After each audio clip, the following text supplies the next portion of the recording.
One of the significant benefits of ethanol is its value as an octane enhancer. But first, what is octane?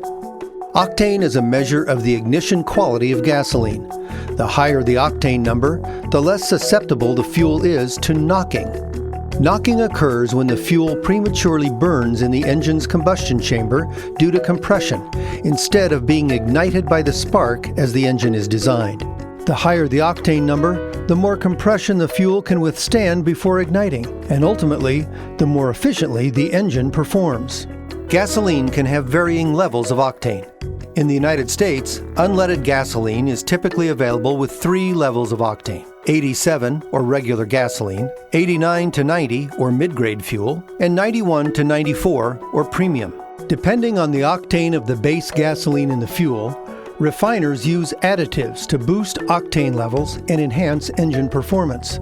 Typically, oil refiners in the United States produce a gasoline blend stock which has an octane rating up to 84. Then 10% ethanol is added to upgrade the octane rating to 87, the minimum octane requirement for fuels sold to consumers. Throughout recent time, the additives used in the U.S. have included lead, MTBE, aromatics, and ethanol. For decades, lead was the most common octane enhancer, but lead was found to cause widespread contamination and pose a serious threat to human health. The Clean Air Act of 1977 signaled the phase-out of leaded fuels in the United States, and by 1995, all fuel in the U.S. was unleaded. Gasoline refiners needed to find another octane source. They had a number of options, but the most popular were MTBE and ethanol. In the U.S., use of both of these additives were driven by 1990 amendments to the Clean Air Act. MTBE is derived from fossil fuels, while ethanol is made from renewable feedstocks such as corn, sorghum, and sugarcane. MTBE was initially preferred in many areas because it has a high octane rating of around 110, and it can be produced within the oil refinery. By 2002, global demand for MTBE was around 22 million metric tons, and about 60% of demand was consumed in the United States. But MTBE has some serious problems. If it gets into groundwater through spills or leaks, MTBE stays there for a very, very long time, fouling the water and making it unfit for consumption. Such was the case in California in 1997, and that led many states to ban MTBE, as they too experienced their own water quality issues because of MTBE contamination. By 2006, MTBE was essentially eliminated from the fuel supply in the U.S.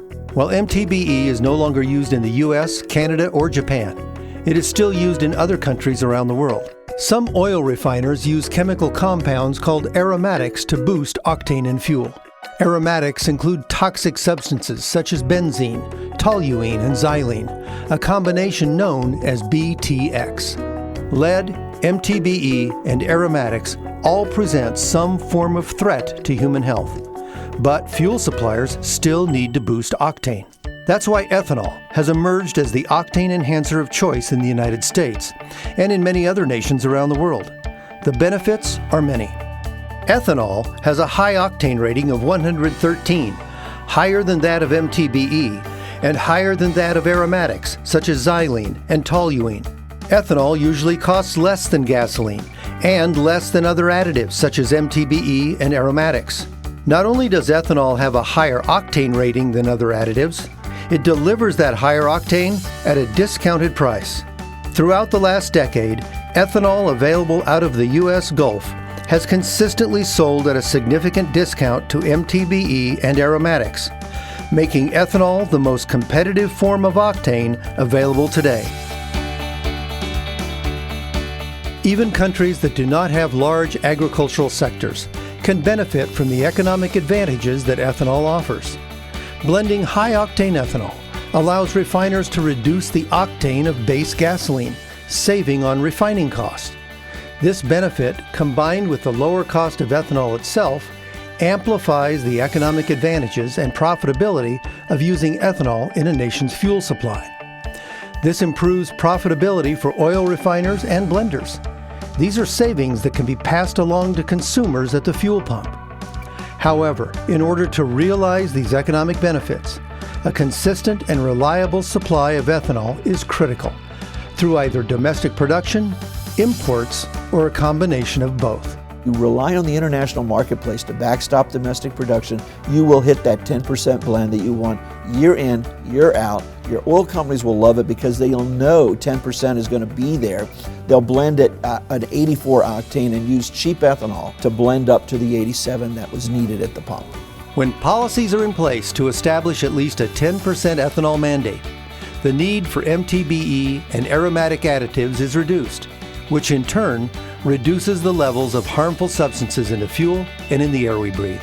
Ethanol provides a big octane boost to fuel, one that's environmentally friendly, enhances engine performance, and saves money all across the entire value chain. Ethanol has a very high octane level. It reaches 112, 113 octane. Because it has that high octane value, you don't have to do it with more expensive components at the refinery. So consumers win, automakers win, and really refiners win too, because they're able to maximize make their refineries more efficient to take advantage of the ethanol's octane value.